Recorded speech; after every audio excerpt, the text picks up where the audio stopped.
ወንድምና እህቶቼ እንችላለን።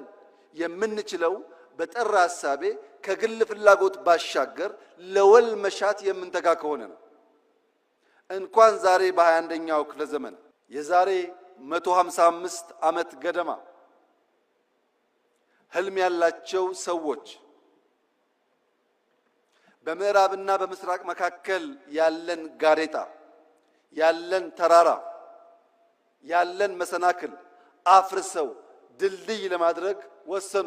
በምዕራብና በምስራቅ መካከል የሚደረገውን የንግድ ጉዞ በ8900 ኪሎ ሜትር ለመቀነስ ስዊስ ካናል የሚባል ተራራ፣ ስዊስ ካናል የሚባል ግድግዳ ማፍረስ ወሰኑ።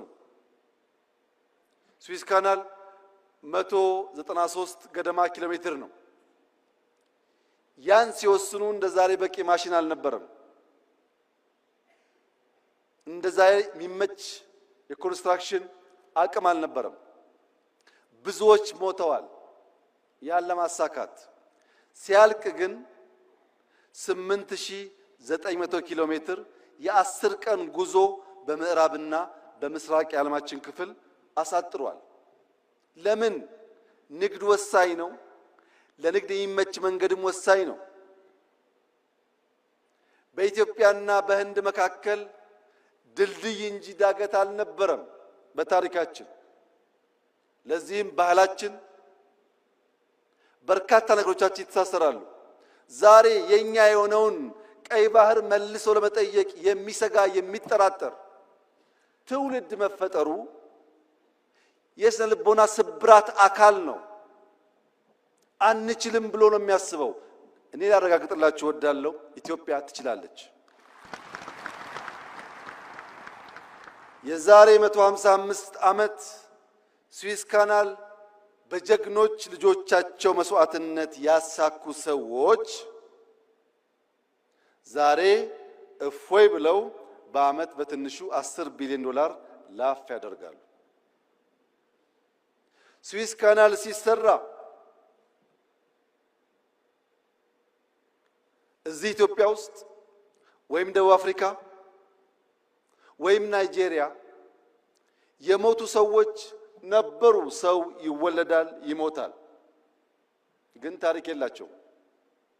ስዊስ ካናል ሲሰራ እየሰሩ በሐሩር ምክንያት፣ በምግብ እጥረት ምክንያት፣ በመድኃኒት እጥረት ምክንያት የሞቱ ሰዎች ግን ዛሬም ታሪካቸው ሕያው ነው። ከእና ከናንተ መካከል የማይሞት ኢተርናል ላይፍ የሚጎናጸፍ አንድ ሰው የለም። እኔም እናንተም ሟቾች ነን። የማይሞት ታሪክ ሰርቶ የሞተ ሰው ለዘላለም ስሙ በትውልድ መካከል የሚተላለፍ ስለሚሆን ኢትዮጵያን የሚያክል ሀገር ኢንካፕሱሌትድ ሆና ለልጆቻችን መሸጋገር አለበት ብሎ ማመን ተገቢ ሐሳብ አይደለም። ተገቢ ሐሳብ አይደለም። ይሄን ለማሳካት ውጊያ፣ ግጭት ያስፈልጋል ብለን አናምንም። ለዚህም ነው ለ5 ዓመታት ስንለማመጥ የነበረው።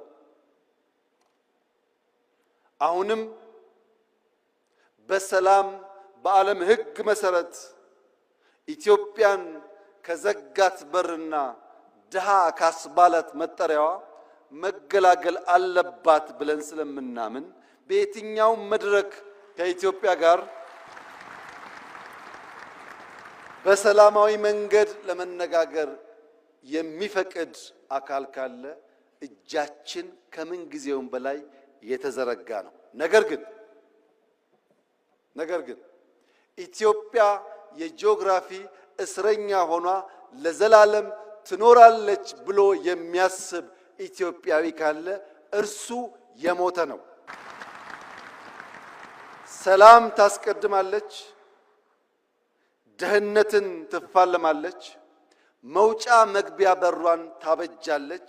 ይህ አይቀሬ ጉዳይ መሆኑን ተገንዝበው ወንድም እህቶቻችን በፈጠነ ጊዜ ለድርድር ራሳቸውን ዝግጁ እንዲያደርጉ ማድረግ ነው።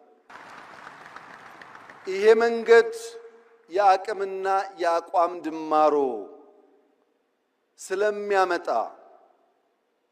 የአቅምና የአቋም ድማሮ ሲፈጠር ደግሞ የኔ ህልም ፓርላማው ለምስራቅ አፍሪካ ወንድሞቻችን ይሄን ያክል ቢሊዮን ይበቃል ይሄን ያክል አይበቃም ብሎ በጀት ላይ መከራከር የሚጀምርበትን ጊዜ ማየት ፈልጋለሁ። ኢትዮጵያ ማገዝ አለባት። ልክ ሌሎች እኛን ለማገዝ ተከራክረው እንደሚወስኑት እኛም ወንድሞቻችንን ለማገዝ በግልጽ ህግና ስርዓት ተከትለን ተወያይተን ገንዘብ አሎኬት አድርገን ወንድሞቻችን የምናገዝ መሆን አለብን። ያ እንዲሆን ደግሞ አራተኛው ማ ያስፈልጋል መንግስት